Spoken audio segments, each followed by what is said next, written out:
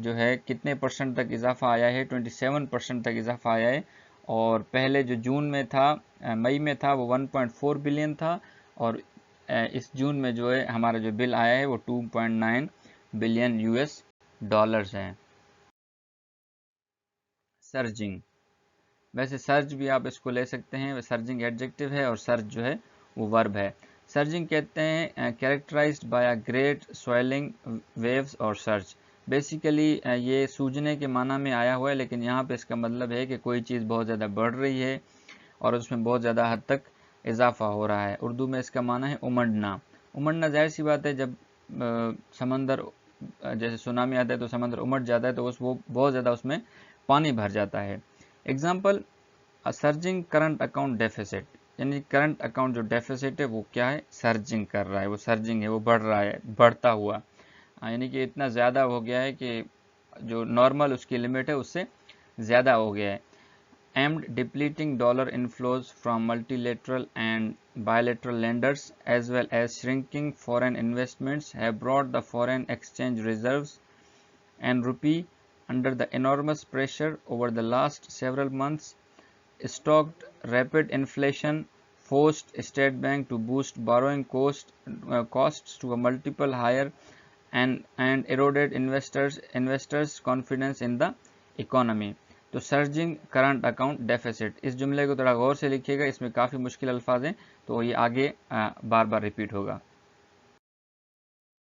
Deplete, deplete verb ہے، اس کا معنی ہے to reduce something by a large amount so that there is not enough left, اور be reduced by a large amount, کسی چیز کو اتنا ختم کر دینا کہ بالکل وہ خالی ہو جائے، یعنی خزانے کو آپ جو ہے استعمال کر کر کے خالی کر دیں، پین کو لکھ لکھ کے خالی کر دیں، تو وہ ہوتا ہے ڈپلیٹنگ کنڈیشن، کہ اب وہ ختم ہونے والا ہے۔ اردو معنی ہے اس کا خالی کرنا یا خالی ہونا۔ ایگزامپل ہے ڈپلیٹنگ ڈالرز انفلو، جو ڈالر جو پیسے آ رہے تھے باہر سے وہ کیا ہو گئے ہیں، اب آنا بند ہو گئے ہیں، اب ان کا آنا ختم ہو گیا ہے کسی اور وجہ سے، کہ جو ملٹی لینڈرز اور جو بائیلیٹرس لینڈرز ہیں وہ پیسے نہیں دے رہے۔ انارمس، انارمس یہاں پہ ورب لکھا ہوا ہے، یہ ایڈجیکٹو ہے، اس کو کریکٹ کر لیجئے گا۔ ایکسٹریملی لارج، بہت بڑا، بہت بڑا یا بہت زیادہ کے معنی میں استعمال ہوتا ہے۔ ایگزامپل ہے انارمس پریشر، کہ ہمارے جو فورن ایکسچینج ریزروز ہیں اور جو روپی ہے اس کے اوپر کیا ہے، اس کے اوپر بہت زیادہ پریشر ہے پچھلے کافی مہینوں سے۔ ظاہر سی بات ہے جو ڈالر ٹو روپی کنورژن ہے، اب ڈالر جو ہے 250 کا ہو گیا ہے، تو اس کی وجہ سے یہ جو پریشر ہے وہ کافی انارمس ہے اور بڑھتا جا رہا ہے۔ Stock, stock is the verb in the parts of speech. The meaning is to make something increase or develop more quickly. ویسے آگ بھڑکانے میں معنی میں آتا ہے، لیکن آپ کسی چیز کو جو اتنا بڑھا رہے ہیں اور ڈیولپ کر رہے ہیں، اور وہ جو بڑھانا ہے وہ ڈیولپ کرنا ہے بہت جلدی ہے۔